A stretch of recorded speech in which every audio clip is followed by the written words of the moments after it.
I'm honored to be with Dr. Melanie Joy, who's just, how many books have you written? Quite a few, I think. This was my seventh.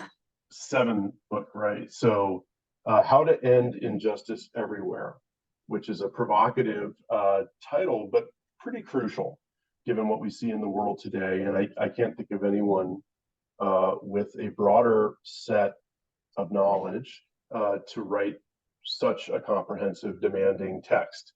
And so while I've started it and I have a lot to learn about the book, I'm excited to be with Melanie now. So thanks for joining, and we hope to get your message out, not just to animal advocates or plant-based advocates, but to people who are focused on justice. And that is largely our audience. So welcome. Great. Oh, thank you. It's a pleasure and an honor to be here, and thank you for that lovely introduction. You've written 7 books. Where does How to End Injustice Everywhere fit into the arc of your work? Why did you write it? Well, it's interesting. It's almost like my work has come full circle with this book. My best known book is Why We Love Dogs, Eat Pigs, and Wear Cows. And this was on the psychology of eating animals. And just for listeners who aren't familiar with this, a little bit of background on that. That book emerged out of my own experience. I grew up, like many people, with a dog who I loved. I was also a person who cared about animals, who cared about my impact on animals. I came from a largely progressive-minded family. And so, there were some people in my immediate family that were quite active in social justice issues. So this is my background. And I also grew up regularly eating animals. And for much of my life, I just didn't think about how strange it was that I could, pet my dog with one hand while I ate a pork chop with the other. A pork chop that had once been an animal who was at least as sentient and intelligent as my dog. It wasn't until 1989 when I got really, really sick. I was 23 years old at the time, and I ate a contaminated hamburger.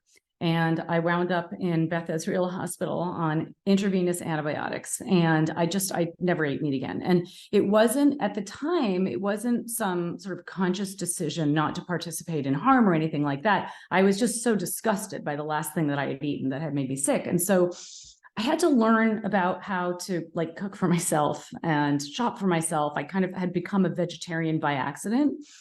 And in the process of learning about vegetarianism, I learned, of course, about animal agriculture, and I became vegan shortly thereafter. What I learned absolutely shocked and horrified me. I could not believe the extent of the harm to non-human animals, to the environment, to my own body, to human health in general. But what shocked me in some ways even more than these facts that I was learning was that nobody I talked to was willing to hear what I had to say. They would consistently respond with something like, "Don't tell me that you'll ruin my meal." Or they'd call me a radical vegan hippie propagandist. And these were my close friends and family members. They were progressive-minded people who really cared about justice. They were people who certainly cared about other animals, would never want to participate in intensive and extensive and completely unnecessary violence toward animals. And yet it was just consistently the response was, something like, "Don't tell me that you'll ruin my meal." And so I became very curious as to how rational, caring people could just become so irrational, and shut down their empathy when it came to this issue of eating animals. And so I ended up eventually doing a PhD in psychology. And my focus was broadly on violence and nonviolence, on, we could even say, oppression and transformation. And then I narrowed the focus of my doctoral dissertation to focus on specifically the psychology of eating animals. And what I came away with was really very interesting. I had sort of a blueprint for understanding the psychology for why people participate in a behavior that's runs counter to their core values and that causes outcomes that are the opposite of what they want. And so this research led me to identify what I came to call carnism, the invisible belief system that conditions people to eat certain animals. It's essentially the opposite of veganism. And it's invisible, so most people don't recognize it for what it is. They don't see it. And yet I had also come away from this research with sort of a blueprint for, more broadly understanding how systems, unjust systems, systems of oppression like patriarchy and, not just carnism, speciesism, racism, classism, and so on, how they're constructed. And, all of these systems share a similar structure. And even though the mentality or the experience of each set of victims will always be somewhat unique. I don't ever want to compare the experience of victims. That's not appropriate and it's not respectful. The mentality that drives these systems is the same. The very same mentality that drives us to harm non-human animals is the mentality that drives us to harm human animals, and that drives us to harm the environment, and that drives us to cause problems in our intimate relationships, and that drives us to cause harm to ourselves. And so my research became popularized through my book, Why We Love Dogs, Eat Pigs, and Wear Cows, where I described the structure of carnism, and I deconstructed the psychology of carnism, this mentality, and how to end injustice basically is applying this to, all unjust systems, because it really is the same mentality. The same core mentality drives all forms of injustice. So I've just expanded, I've expanded my research as well. And I realized it was time to write How to End Injustice Everywhere, because we really, our world is at a critical moment. We are facing unprecedented, disasters and threats to the very survival of the planet. And those of us who are working for justice really we basically need to all the empowerment we can get, and we need to work across causes. I don't mean work for all causes, but we need to have more unification among ourselves, whether we're working for, justice for animals, the environment, or humans. And our movements, our social movements, are in some ways cannibalizing themselves. And we really need to be able to create more resilient. I think activists and advocates are doing incredible work. And we need to improve the way that we relate within our own groups and movements. Otherwise, we continue to funnel a tremendous amount of resources from our movements and our causes that really need all the help they can get. Well, it's a great point, and prescient today. If you found that focusing on the oppressed might lead to siloing, and in some cases that's okay, but if you focus on a commonality among oppressors, the psychology of injustice, we might get to a more effective solution focusing on them. I love the idea, and it makes sense. What are some practical tips beyond, focusing on the psychology of oppressors that work across the categories of victims? What are some practical ways that social justice movements can avoid infighting? Yeah, and I would say I'm not talking about the mentality of oppressors. I'm talking about the mentality of oppression, because we all have this mentality. Like, this is the thing. So it's when we look at, to answer your question and to speak to this point that I'm referring to on oppressor versus oppression. Mm-hmm. When, very often when we think about the problems in the world, we tend to see them as all sort of distinct from one another, right? And it can get really overwhelming, like, oh my God, climate change, animal exploitation, social injustices, and so on. But when we think about it, all of the most pressing problems in the world, the main injustices in the world, and also in our personal lives, in our problematic relationships or problematic workplaces, for example, they all share a common denominator when you really think about it. And this common denominator is relational dysfunction, or dysfunctional ways of relating between social groups, between humans and other humans, between humans and the environment, between humans and non-human animals, and even, between us and ourselves.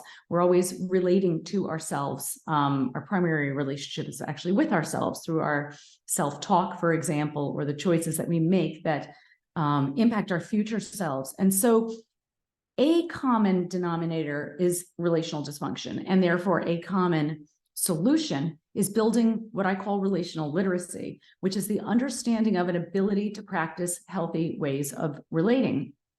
Doesn't matter whether we're interacting with other advocates in our own group or activists in a grassroots organization that we're part of, or if we're interacting with our romantic partner, or if we're interacting as an advocate trying to raise awareness of a cause that we're representing, whatever it is. When we relate in a way that is not healthy, that is relationally dysfunctional, I call this non-relational, we tend to create the opposite outcomes of what we want. We tend to drive people away from our message. We drive people away from us. And when we relate in a way that's healthy, we increase the chances that we will create healthy connections and our message will be heard as we intend it to be. So let me explain this a little bit further to answer your point about practical ways, right, for groups to incorporate this work, this idea. And one really practical way, which we can jump to in a minute, is to address and manage infighting. If we can reduce infighting in our groups and movements by just 3%, we could probably save a tremendous amount of resources and substantially increase our impact. But let me get back to this sort of commonality among justice movements and organizations.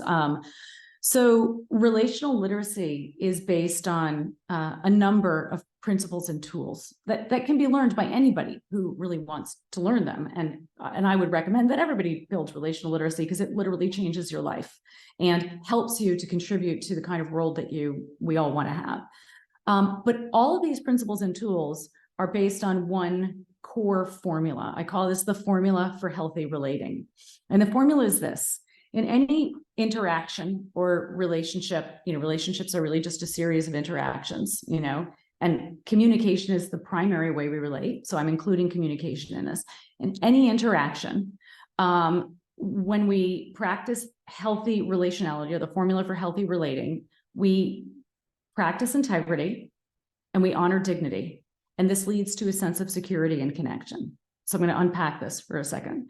So when you practice integrity, integrity is the integration of your core moral values, of compassion and justice, most notably, and your practices. So when you practice integrity, you basically are practicing respect. You're treating someone the way you would want to be treated if you were in their position.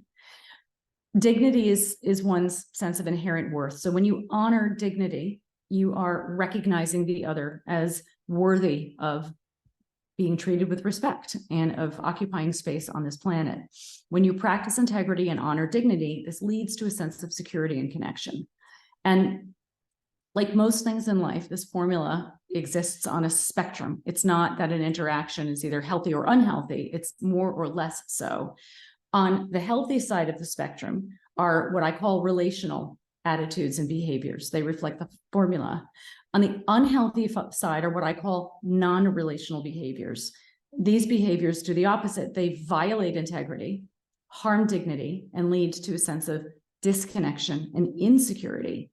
And often, when we're talking about relationships or groups, they also lead to unjust power imbalances. So if you think about, for example, an extreme example of this, like an abusive relationship, right? The person who's engaging in abuse is violating their integrity. They're harming the other person's dignity. They're creating insecurity. They're creating disconnection that both parties feel, most likely. And the more the abuse continues, the greater the power imbalance grows. So what this means for those of us who are really advocates for a particular cause or movement is that, in order to create, ultimately, we all have the same mission, right? A shared mission. At the end of the day, it's not enough to look at just who is abusing or oppressing whom, right? We need to really change the way that we relate. We all have the same ultimate mission, which is to create a more relational world. So when we're engaging in our own advocacy, if we communicate in a way that is not respectful of other groups' work, if, for example, we're working for human rights and we make comments using animals as an example of the way we shouldn't be treated, don't treat people like animals, if we are communicating for animal rights and we are objectifying women in our outreach, we are reproducing the very non-relational mentality, which is harming others' dignity, that we're trying to change in the world. So on a practical level, simply committing to building relational literacy and making sure that our outreach and communications are more relational, and that when we're referring to other groups, other work, we're doing so in a relational way. This is one really important step. Another really important step is, when we advocate for a particular cause, very often we have this feeling that if we just make people feel bad enough about their behaviors, they'll want to change them. But generally the opposite happens. When we communicate in a way that shames people or even guilts people, they tend to dig in more deeply. When we communicate more relationally, when we honor people's dignity, even as we hold them accountable, we communicate to those individuals and to onlookers that we are safe people, and we increase the chances that people will be open to self-reflection and to hearing our message. And maybe most importantly of all, in some ways, is when we build relational literacy and communicate in a relational way, we substantially reduce the infighting in our groups and movements. And this is a major, major impediment to our ability to have the kind of impact that we need. So it's a lot to swallow. And I love your use of the idea of dignity. And this is a practical tool that we would use equally with the people we're trying to change, and also to avoid infighting. I think that makes a lot of sense. Have you, and this, we hadn't really talked about this, but I wondered if you had seen things in animal protection, particular instances of infighting, where you felt like this tool could have been effective. Absolutely. And, in terms of practical tools, we recently, my organization Beyond Carnism and I recently launched a new project, the End Infighting Project. And the main component of that is a website, infighting.org, and it has a ton of information on there for how to reduce infighting in the broader movement, and also within teams and groups and organizations. And, one thing that people can do, like, that's very practical, is to not be a bystander. The primary way we relate is through communication, and the primary way we communicate is online. Right? Most communication today is happening online. What this means is that most infighting is happening through online communication. We could call it toxic communication. It's non-relational communication. And this can do a tremendous amount of damage, not only to our groups and movements, but also to onlookers to those groups and movements who get turned off to, the very valid issues that we're trying to raise awareness of. And so there are, many of us are so desensitized to this non-relational or toxic communication that we allow it to live on our feeds. We upvote it with likes, we forward it. And, if each one of us simply committed to not being a bystander and to not allowing communication to live in our spaces, in person and virtually, we could, really reduce the infighting in our groups and movements, and the toxicity and the negativity. Just simply paying attention to the information that's coming through and what you're taking into yourself and what you're, allowing to go out into the world. Another thing that we can do that's very practical is to limit our exposure to traumatic material. Many people who are working for just causes have experienced some degree of trauma, because injustices are essentially atrocities.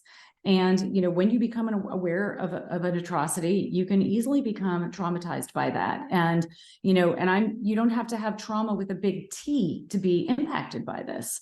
When we're traumatized, this causes us to think in particular ways that can make it harder for us to foster healthy connections with others. We can start to feel overly responsible for fixing the problems around us and for saving the world, and become, highly invested, almost like morally perfectionistic, starting to think about, the people in our lives, including ourselves, as either being perpetrators or victims. And, we lose the ability to think with nuance.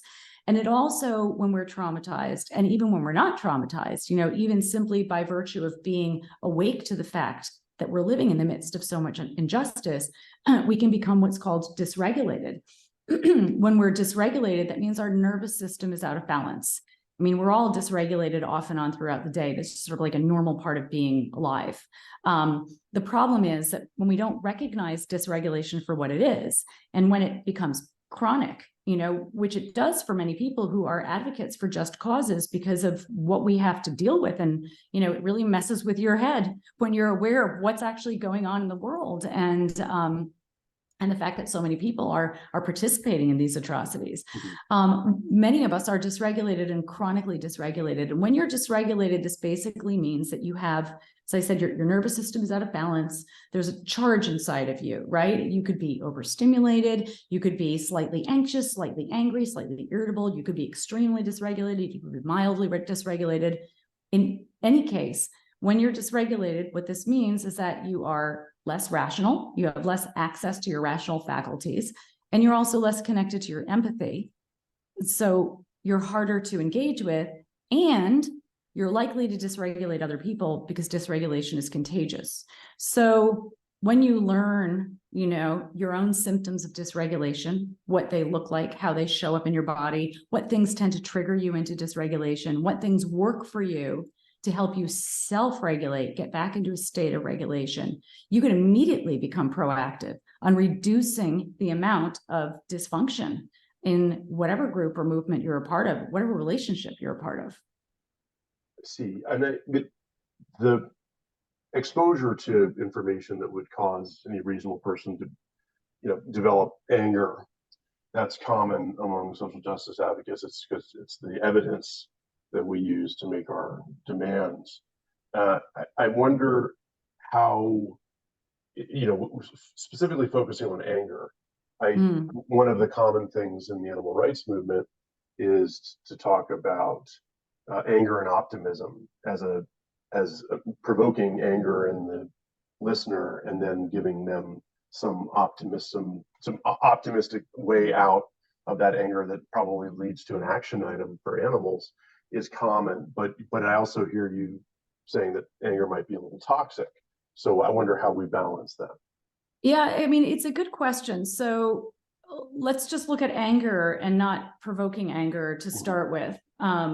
So anger is, anger is an emotion. Like anger is it's a normal, legitimate emotional response to witnessing what we perceive as an injustice, something that's unfair, right? Your anger is a sign that your moral compass is working. And it's a really important emotion for us to have. When we access our anger, we feel motivated to take positive action on our own or others' behalf. The problem is not whether we feel or get angry, it's how we relate to our anger, and how we relate to our anger really matters.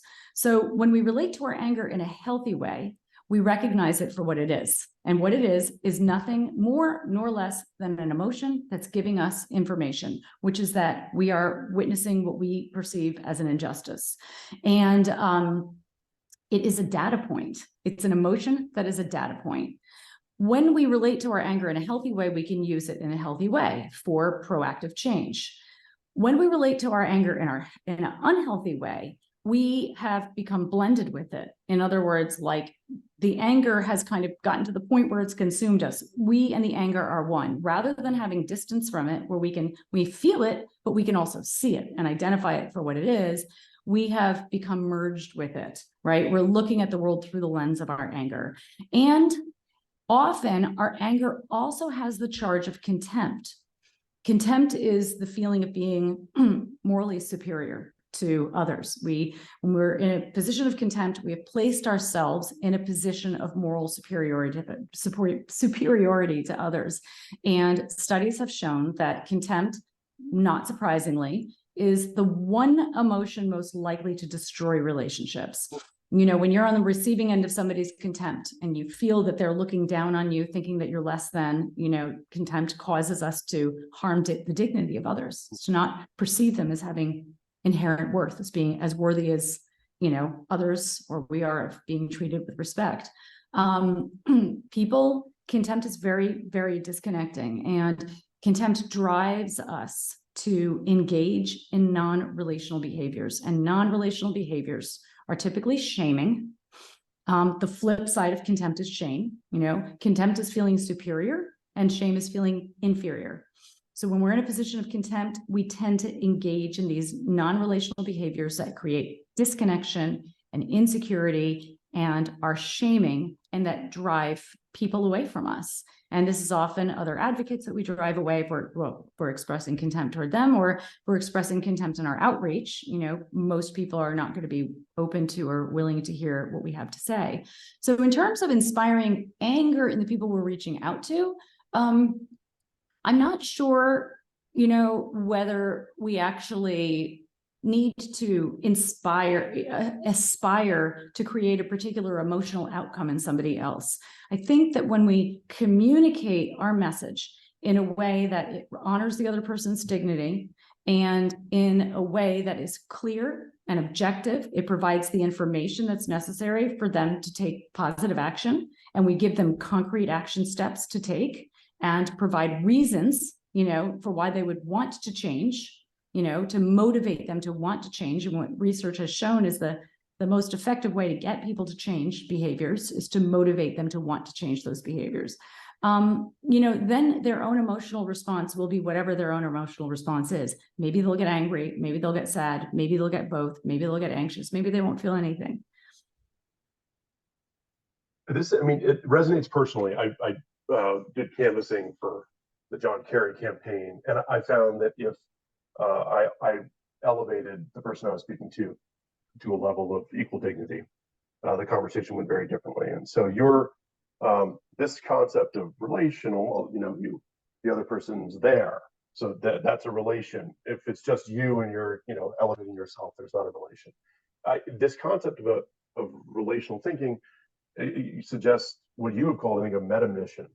So for all social justice advocates, I think the old school thought was like Pareto optimality. One group should not do something that hurts another group's mission, but otherwise you're all siloed. You're talking about something more unifying, this meta mission around relations. Maybe you could speak to that. Yeah, I mean, I would say that our meta mission, when we look at whatever it is, like whatever our cause is, whether it's justice for animals, for humans, for the environment, you know, what we're all working toward is creating a more relational world, a world in which people practice integrity and honor the dignity of others. Like that is what it is. What changes is simply the content, right? The focus, like who are we working to liberate from injustice, right? Is it animals? Is it humans? Is it, you know, the environment more broadly? That's the content, but the process is the same. We're asking the same thing: change the way that you relate.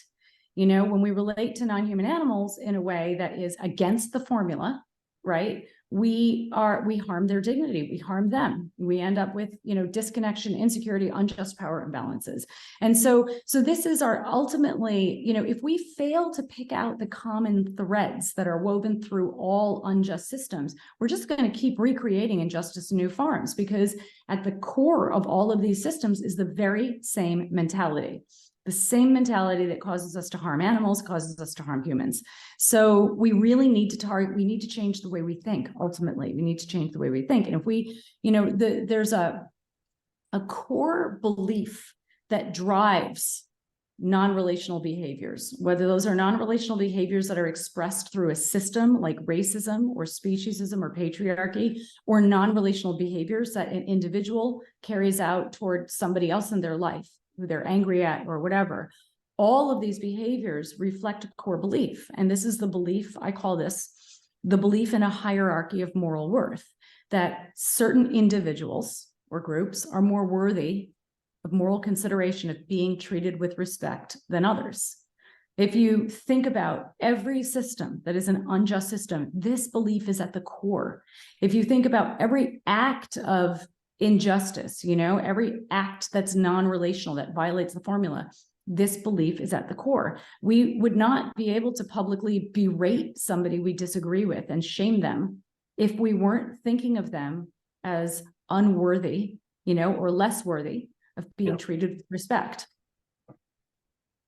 That's yeah, I mean, you know, and one would think, I mean, just the way that meditation has become more commonplace and something people can work into their daily lives, it would be great to see this kind of relational thinking become something that's more widely practiced with some of the tools that you mentioned. Your I want to sort of jump into one question.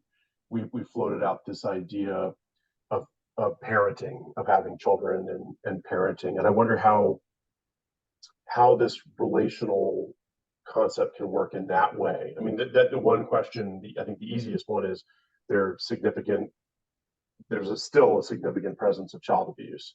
I think 5 children die a day of child abuse just in the United States. Mm. That's so easily. I mean, we can easily talk about the relations between parents and their children in that sense, and the power imbalance. There's also a family planning version of that where we would say, well, in the act of having a child, who has more at stake? Who is the power wielding entity? Is probably the parent. So you may want to sort of set your system around the child, future child, the child they will have, as to avoid this power imbalance. But I wonder if you could say anything about to it with parenting. And maybe we can talk. We'll get back to animals, but the way you described it now made me think of what is the fundamental or foundational relations, which, as you can imagine, these drive everything. Is the parent?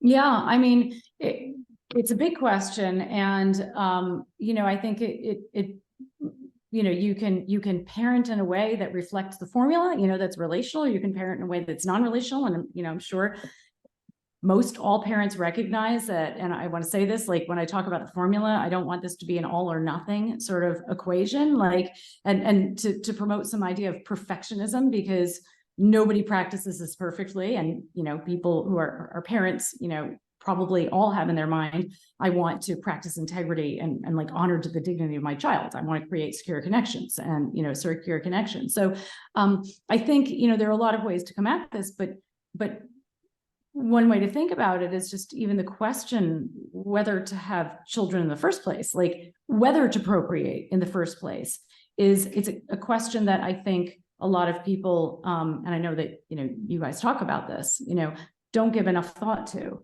And so like right from the very first moment that parenting even becomes a possibility, engaging with that possibility in a way that's relational, in a way that's asking the question, is it going to be possible for me to practice the formula in this way? What do I need that I don't have, in order to help me bring somebody into this world and bring somebody through this world in a way that creates security and connection, secure connections with foundation of healthy human interactions, healthy child's development, human development. That's brilliant. I mean, Fair Start comes from a bunch of lawyers, and so our message does not resonate. We should just take this sound bite from you. That's probably the best description of what we would want people to do in the family planning regime. That's a brilliant way of saying it. So if going back a bit to social justice more generally, and not parent versus child power imbalances. It's key. It's the power of food capital in animal rights today is palpable, and it's sort of everywhere. And a lot of the proponents of food capital have a sort of dry, calculating approach to things that really just involve market outcomes. And your work feels very different. But at the same time, you're highly regarded as someone who probably promoted plant-based eating more than most in the world. And so how do you sort of see in the movement the cold calculating market thinking of plant-based replacement versus your approach to relational thinking? And last thing I'll say is how does the idea that anything but crunching numbers in the bottom line is sentimental or emotional or given to thinking that wouldn't create effective outcomes, how does that play into your sort of what appears to be kind of having a foot in both camps? You're an effective plant-based advocate that certainly affects market outcomes, but at the same time you're discussing relational thinking that involves all social justice, something that many plant-based investors do not think about, don't want to think about. So how do you seem to be having foot in two camps? How does that work? Yeah, I mean, I don't see it as either or. It's a false dichotomy. You know, either you're relational, you know, and you're not effective or focusing on you know, effective outcomes, or you're focusing on effective outcomes, you're not relational. And you know, the research, all of the literature that I'm familiar with anyway in the social sciences that looks at effective advocacy and effectively changing people's minds and behaviors, which markets are focused on. I mean, this is where we got a lot of the social, you know, science literature comes from research that was originally done by companies that were trying to figure out how to basically trick people into making choices that are against their interests, or at least to, you know, choose to buy certain products that they might not otherwise choose to buy. So it's not that you're either relational and you're ineffective, or you're effective and you're, you know, not relational. The two can coincide. And there is, unfortunately, you know, we still do have this overarching patriarchal attitude that if you know, something is emotional and relational, it's not as effective and as solid. And there's very much a gendered nature to that assumption, that set of assumptions that prevails, but is, you know, fortunately waning a bit. I would say that, I mean, first of all, markets are made up of people, and people are psychological beings, and people's, you know, people who are psychological respond to certain ways of communication and relating better than they do to others. And that's what I'm talking about here. I would also say that, you know, there is, it's behavioral change can and often does precede attitudinal change. A lot of times, you know, at least historically, when people were promoting veganism, you know, the idea was, oh, we have to get people to make the connection between the meat on their plate and the living being it once was, and to care about animal rights and so on and so forth. But that's just not the case. People don't, I mean, it would be great if people, you know, made that connection and cared, and eventually they may, but very often, and what research has shown, is that when people change their behaviors, they're more open to changing their attitudes. And some people just change their behaviors first, and they change their behaviors for any number of reasons. So if you can create and promote a product that is a plant-based product that appeals to non-vegans who don't really care about animals, but nevertheless are concerned about their own health, or maybe they're concerned about the environment, or they just like the taste of this product better and they're going to eat it, then that's a great thing. And frankly, somebody who's eating plant-based 75% of the time is typically going to be much less defensive against messaging around veganism than somebody who's eating, you know, plant-based 0% of the time. So the less people participate in carnism, you know, the less people eat animals, the less defensive people are to the idea of not eating animals for all different reasons. I see. The infighting project is really interesting, and I mean, everyone knows in animal protection that and plant-based eating that it's a major threat and a draw on resources. But and maybe we'll sort of end with this question.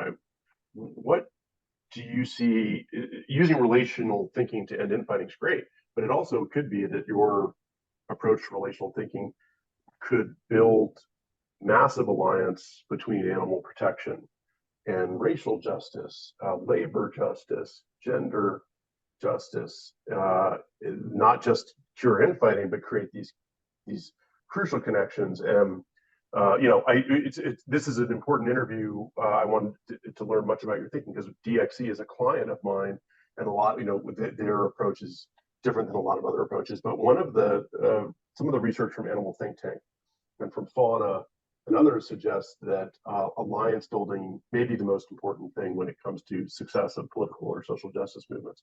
So maybe, do you have a vision of how your relational thinking might connect animal protection to these other social justice movements?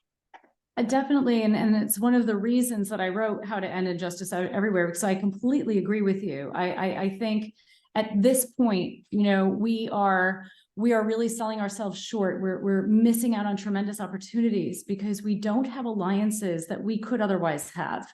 And for good reason. I mean, it's understandable. A lot of times, you know, people who when the stakes are high, it's hard enough to talk about differences of opinion without arguing, because most of us have not gotten a single formal lesson in how to be healthy relational beings and how to communicate effectively. So it's hard enough to talk about, just like whether to stay in or go out on a Saturday night without arguing sometimes. Right. But then when the stakes are high, when we're talking about life and death, and the issues are complex and nuanced, we get to a point where we just avoid those conversations altogether because it's too overwhelming and it's too much. And those are the conversations we need to have. And I very much believe that when enough of us build enough, ability, capacity, and willingness to have I don't even want to say willingness, I think the willingness is actually there, but enough capacity to engage in these conversations, we will be able to find ways, we will be able to dialogue with the very people we need to dialogue with to come up with the great ideas we need to come up with to figure out how we can be more synergistic, how we can support each other more effectively, and at the very least, how we can not work against each other. I also think that a lot of advocates don't engage in these conversations because they assume, I think some people are just afraid of getting overwhelmed by all of the pain and suffering in the world. And it's like, I don't want to take on one more cause. I don't want to let one more cause area into my heart or mind because it's already too much. And, that's a very understandable assumption or fear. And it's not, it doesn't have to be actualized, right? We can support each other without fully taking on each other's cause, without learning everything about the cause and becoming active in the cause. We only have so much time in the day. All we need to do is to build enough awareness, and enough ability to dialogue across differences. And we can start to create the networks and alliances that we need to have if we're going to save our planet. And I think we can do that. And one of the things that we are doing through, our own work at Beyond Carnism is offering, I have actually developed new workshops. One is on infighting and preventing and managing infighting. And this is a half-day workshop where I will work with groups, and, people do not have to all be from the same movement. It's fine. And we will dialogue about the issue and how people can work to reduce infighting in their own movement, in their own group. And I also have workshops on building interpersonal and communication skills so we can relate across differences more effectively, and also reducing burnout and healing from burnout, that's a whole other conversation, but that's also another key issue that people, who are working for justice struggle with. Yeah, absolutely. I've seen all of this in the movement, but I'm really glad that you're doing this work. I find animal protection silos itself off more than other social justice movements, but I think your approach is undeniably effective and certainly applicable to all social justice. And Fair Start Movement's eager to promote this video in your book, and we'll be excited for reduction in infighting. I think that you'll probably achieve. Thanks for coming on today, Melanie. This was one of the best interviews we've ever done in terms of the information you gave us. So we're honored to have had you. Oh, thank you so much. And it's an honor to talk to you. I mean, you're taking on quite a big issue, multiple issues actually. And the scope of your work is really, it's tremendous and very impressive. So thank you for what you're doing and for helping to, helping to bring this conversation out there more fully. Well, I appreciate your saying that, and wishing you luck with ending injustice everywhere. Thanks, Melanie. Thanks.